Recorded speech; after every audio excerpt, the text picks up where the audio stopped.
Dating app पे boys के साथ जब भी मैच होके डेट पे जाओ तभी भी पूछते हैं how come you still single, like क्योंकि तुम जैसे इडियट्स मिल रहे हैं मेरे लाइफ में। कोई भी जो सिंगल होता है बाय चॉइस से, उसका मतलब ये होता है कि उसने वो चूज किया है, वो उसका डिसीजन है जिसके साथ वो अपनी लाइफ को स्पेंड करने के लिए रेडी है। तो उसने उसके प्रोज और कॉन्स खुद ही सोच करके रखे हैं, आपके बताने से कुछ नहीं होने वाला। लड़के तो पत्थर फोड़कर भी कहा लेंगे, पर लड़की को अगर अकेले रहना है तो उसे आत्मनिर्भरता की ओर तो जाना ही पड़ेगा। और आत्मनिर्भर केवल आर्थिक रूप से नहीं बल्कि आत्मबल से पूर्ण होना चाहिए, जिसमें अंदर से उसकी मजबूती हो और वो हर समस्या का अपने आप सामना कर सके। Offspin media friends presents ladies होके an offspin original posted by Sakshi Sharma. Hi everyone, आज हम बात करने जा रहे हैं बैचलर वुमन बाय चॉइस की। आप सुन रहे हैं लेडीज होके और मैं हूँ साक्षी। जब भी मैं किसी सिंगल वुमन को देखती हूँ तो मेरे मन में कई सारे सवाल जंपिंग जैक करने लगते हैं। आपके भी करते हैं ना, जिनको पूछने की हम हिम्मत नहीं कर पाते, पर आइडियाज लगाना जरूर शुरू कर देते हैं। जैसे अफेयर होगा पक्का कहीं और टूट गया होगा, तभी डिसाइड किया होगा कि शादी नहीं करूंगी। लगता है ज्यादा चूजी होगी। Hey bro, I am telling you, lesbian होगी पक्का। हाइट देखिए, अमिताभ बच्चन जैसी है, कहाँ से मिलेगा लड़का? अरे मैं बता रहा हूँ, फ्रीडम चाहिए मैडम को। अरे कुछ तो गड़बड़ है भाभी जी। अगर ऐसे ख्याल आपको भी नॉक करते हैं तो ऑफेंड होने की बिल्कुल जरूरत नहीं है। ये सवाल आना नॉर्मल है। After all, curiosity is the sign of intelligence. पर कई बार ना हम मुफ्त में ज्ञान बांटना शुरू कर देते हैं, जो कि इंटेलिजेंस का साइन नहीं है। जैसे सोमवार का व्रत काहे नहीं करती हो, पक्का लाभ होगा। मैं तो कहती हूँ ऑनलाइन मैट्रिमोनी साइट पर ट्राई करो, प्रीमियम अकाउंट, हाँ, वरना कुछ हाथ नहीं लगेगा डार्लिंग। शादी में थोड़ा सच धज के जाया करो, नजर में आओगी तो कोई ना कोई लड़का फंस ही जाएगा। हाँ, एक सवाल है जो यूनिवर्सल है और सबको सिंगल वुमन से पूछने का मन करता है, और वो है why are you still single. तो सुनते हैं एक मजेदार जवाब for the question why are you still single. Dating app पे बॉयज के साथ जब भी मैच होके डेट पे जाओ तभी भी पूछते हैं how come you still single, like क्योंकि तुम जैसे इडियट्स मिल रहे हैं मेरे लाइफ में, you know, who asking these questions. That's my standard answer, specially when it comes to dating. If someone ask me ऐसे ना डेट पे कि oh how come you still single, then बोलते हाँ तुम जैसे लोग मिलते हैं इसलिए। I mean, think about it. How can you ask a question like that? Aren't you also sitting here on this date with me? Can I also ask you the same question? Why are you still single? What is wrong with you that you are single? अगर मैं बोलूं एक लड़के को, वो उठ के भागेगा ना सीधा।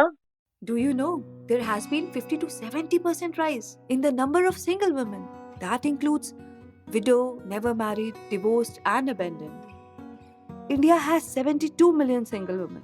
अगर यूके एंड स्विट्जरलैंड की पूरी पॉपुलेशन को भी मिला दिया जाए ना, तो ये डेटा उससे भी ज्यादा है। चौंक गए? सैड ना? अरे डोंट बी सैड बाबा, कुछ तो कारण होगा ना इस सिंगलटन राइज का, specially never married by choice crowd के बढ़ने का। Not everyone is meant to be married यार, they have made a choice. सुनिए what a strong woman says about this. She is Pratibha from Delhi, a fashion model.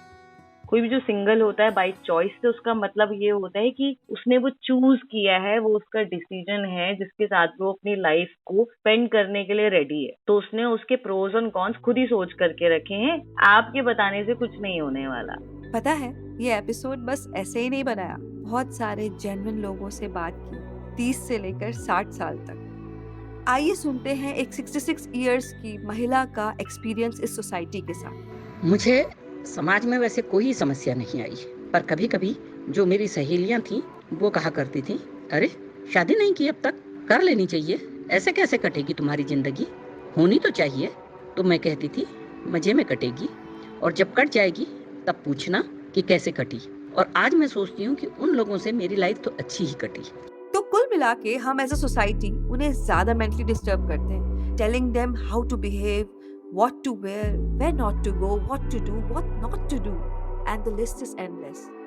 अरे बाबा, they are also human.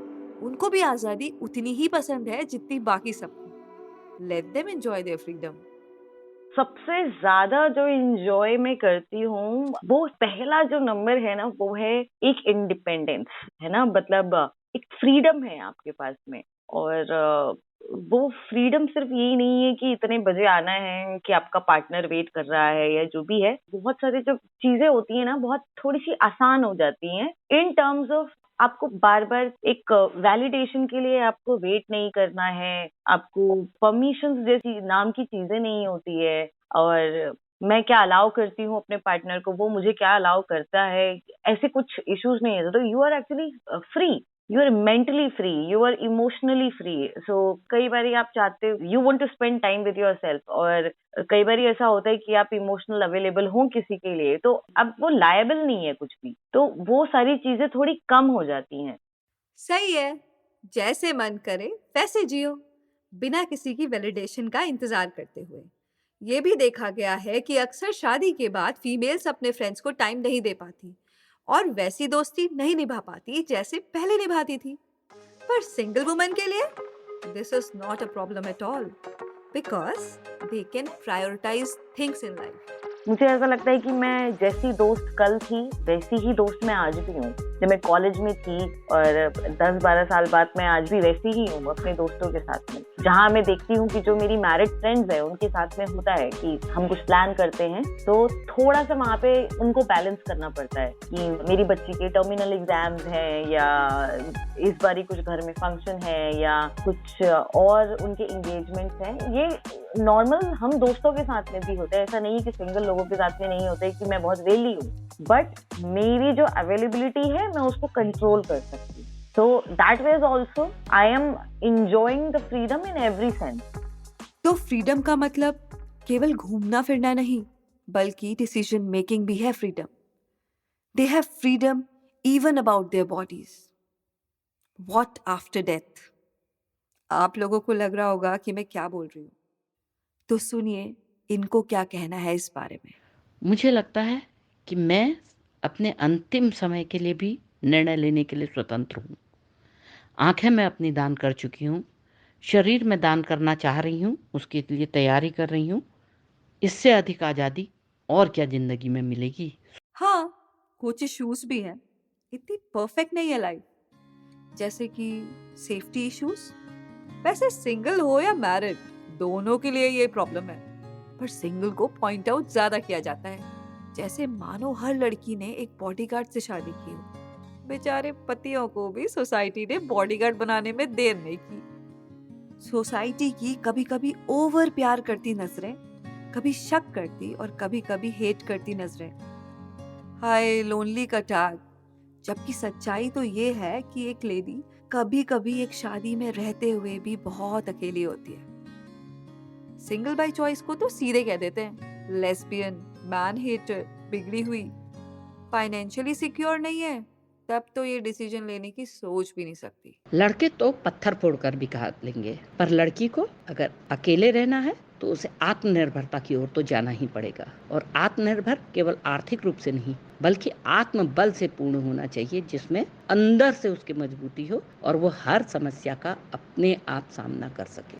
ये सब तो छोटी मोटी बातें हैं, पर पता है सबसे बड़ा इशू क्या है? में क्या है कि तुम्हें सामान उठाने के लिए ना, घर वर का काम करने के लिए, पंखा साफ करने के लिए तुमको किसी को बुलाना पड़ता है. कोई स्टैट अवेलेबल नहीं होता है छोटी छोटी चीजों के लिए, मतलब कोई लड़का अवेलेबल नहीं होता है. ये सब हंसी मजाक तो ठीक है, पर बुढ़ापे का सहारा कौन बनेगा? क्या हम अपने माँ बाप के लिए उतना कर पा रहे हैं जितना उन्होंने अपने माँ बाप के लिए किया? तो फिर नेक्स्ट जनरेशन से क्या एक्सपेक्ट करते हो आप? कोई तो होना ही चाहिए ना बुढ़ापे में हाथ पकड़ने के लिए. Let's find out, single woman का कोई आखिर है कौन? You are always there. I know that my uncle, my mom's friend who's single, when he was in hospital a few years ago for something, all his friends' kids, there are about 4 or 5 of us, we all took turns in the hospital looking after him. So as long as you have people in your life, whether they're your partner or your friends or your kids or your family or your friends who are like family, you know, if you surround yourself with those kind of people and you work on those relationships, you won't be alone, for the rest of your life. तो भाई समझ जाओ, वो बातें जो single woman by choice को कभी नहीं बोलनी है। लोनली, सैड, दुखियारी, बेचारी, नॉन संस्कारी, सेल्फिश, अवेलेबल वगैरह वगैरह। जो बोलना है वो है powerful, empowering, strong, complete, happy and decision maker. तो चलिए उन सब सिंगल बाय चॉइस वुमेन के बिहाफ पे मैं आपको बताती हूँ कि वो क्या कहना चाहती हैं। वो कहना चाहती हैं कि मैं शायद कई बार आपको अकेले दिखती होंगी, शॉपिंग करते हुए, कुछ घूमते हुए, पर ये मेरी चॉइस है। आप परेशान मत हो, क्योंकि मैं अपना और अपनी खुशी का पूरा ख्याल रखती हूँ। और इसका मतलब ये बिल्कुल नहीं है कि मैं फ्री हूँ। मेरा घर भी है और मेरी अपनी लायबिलिटीज भी। हो सकता है मैं एक अच्छी नर्स हूँ, एक अच्छी टीचर हूँ, एक सोशल वर्कर हूँ, एक फैशन मॉडल हूँ, एक डॉक्टर हूँ, और बिना किसी डिस्ट्रैक्शन के अपना काम 100% लगन से करती हूँ। मैं सिंगल हूँ, लोनली नहीं। आपको लगता होगा कि सर्वाइवल के लिए शादी जरूरी है, पर हमारा इशू सर्वाइवल तो है ही नहीं, बल्कि सर्वाइवल विद डिग्निटी है, जिसे देने में हमारी सोसाइटी दिव्यांग नहीं बल्कि आज भी विकलांग है। मैं आपको बता दूं कि मैं अपने आप में प्रसन्न हूँ, आनंदमय हूँ और पूर्ण भी हूँ। आखिर योग और ध्यान भी तो हमें यही सिखाता है।